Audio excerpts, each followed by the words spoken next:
राधे राधे साथियों, आप सभी दर्शकों का हमारे YouTube चैनल रवि ज्ञान गंगा पर हार्दिक स्वागत है। और जो भी हमारे नए दर्शक जुड़े हुए हैं वो हमारे चैनल को सब्सक्राइब करके बेल आइकन दबा दें ताकि इस तरह की वीडियो उनके लिए समय समय पर मिलती रहे। तो देखिए, आज इस वीडियो में हम जानेंगे कि भगवान के अधीन कैसे एक भक्त रहता है, भक्त अपने बस में किस तरह से भगवान के लिए कर लेता है, तो वो आप इस वीडियो के माध्यम से जानेंगे। तो एक कसाई था सदना, वह बहुत ईमानदार था। वो भगवान के नाम कीर्तन में मस्त रहता था, यहाँ तक कि मांस को काटते बेचते हुए भी वह भगवान का नाम गुणगान करता रहता था। एक दिन वह अपनी ही धुन में कहीं जा रहा था कि उसके पैर से कोई पत्थर आकर के टकरा गया और वह रुक गया। तो उसने देखा कि यह काले रंग के गोल पत्थर से उसका पैर टकराया है। उसने वह पत्थर उठाकर रख लिया और यह सोचकर वह कि मांस तोलने के काम आएगा, मांस का व्यापार था उसका। तो वापस आकर के उसने वह पत्थर मांस के वजन तोलने के लिए काम में लगा दिया। कुछ दिनों में उसने समझ लिया कि यह पत्थर कोई साधारण नहीं है, जितना वजन तोलने का काम होता है उतना ही ये वजन तोल देता है। धीरे धीरे यह बात फैलने लगी कि सदना कसाई के पास वजन करने वाला पत्थर है, वह जितना चाहता है उतना ही वजन तोल देता है। अगर किसी को 1 किलो मांस देना हो तो वह तराजू में उस पत्थर को एक तरफ डालने पर दूसरी ओर 1 किलो मांस ही तुलता है। अगर किसी को 2 किलो लेना है तो वह पत्थर को 2 किलो का भार जितना देना है उतना ही तोल देता है। इस चमत्कार के कारण उसके यहाँ पर लोगों की भीड़ जुटने लगी। तो भीड़ जुटने के साथ ही सदना की दुकान की बिक्री बढ़ गई थी। ये जो बात है एक शुद्ध ब्राह्मण तक पहुंच गई थी। हालांकि वह ऐसी स्थिति अशुद्ध जगह पर नहीं जाना चाहिए था। उसने सोचा जहाँ मांस कटता हो वहाँ बिकता हो, किंतु चमत्कारी पत्थर को देखने की उत्सुकता उसके सदना की दुकान तक खींच लाई। तो दूर से खड़ा हुआ सदना कसाई को मीट तोलते देखने लगा।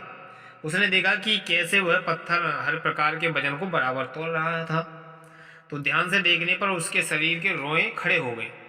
भीड़ के छटने के बाद वह ब्राह्मण सदना कसाई के पास गया और ब्राह्मण को अपनी दुकान में आया देख करके सदना कसाई प्रसन्न भी हुआ था, आश्चर्यचकित भी।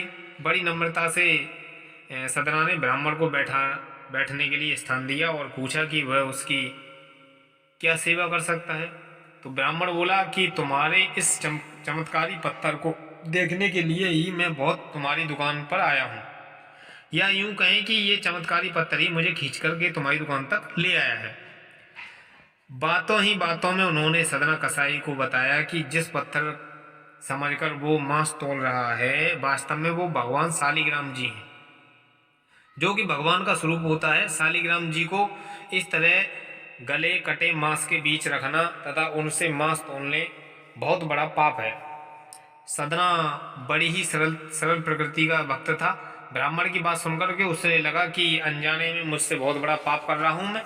अनुमय विनिमय करने के सदना ने वह शालिग्राम उन ब्राह्मण को दे दिया और कहा कि आप तो ब्राह्मण हैं, अतः आप ही इनकी सेवा परिचर्या करके इन्हें प्रसन्न करें। तो मेरे योग्य कुछ सेवा हो तो मुझे अवश्य बताइए। तो ब्राह्मण उस शालिग्राम शिला को बहुत सम्मान से अपने घर ले गए और घर ला करके उन्होंने शालिग्राम को स्नान कराया, पंचामृत से अभिषेक कराया व पूजा अर्चना आरंभ कर दी। कुछ दिन ही बीते थे कि ब्राह्मण के लिए सपन में श्री शालिग्राम जी आए और कहा, हे ब्राह्मण, मैं तुम्हारी सेवाओं से बहुत प्रसन्न हूँ, किंतु तुम मुझे उस कसाई के पास छोड़ आओ। सपन में ही ब्राह्मण ने कारण पूछा, बताइए इसका क्या कारण है महाराज जी।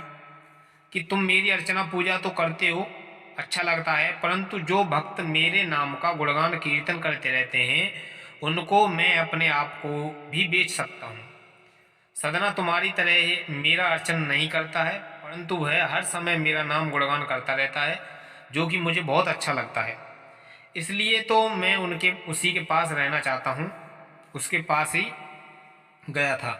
तो ब्राह्मण अगले ही दिन सदना कसाई के पास गया और उनको प्रणाम करके सारी बात बताई और शालिग्राम जी को उन्हें सौंप दिया। ब्राह्मण की बात सुनकर के सदना कसाई की आंखों में आंसू आ गए। मन ही मन में उन्होंने सोचा कि मांस बेचने खरीदने के कार्य को तिलांजलि देने की उन्होंने सोच ली और निश्चय किया कि यदि मेरे ठाकुर को कीर्तन पसंद है तो मैं और अधिक से अधिक समय नाम कीर्तन ही करूँगा। तो ये वीडियो आपके लिए कैसी लगी आप अपनी कमेंट बॉक्स में राय जरूर दें। तब तक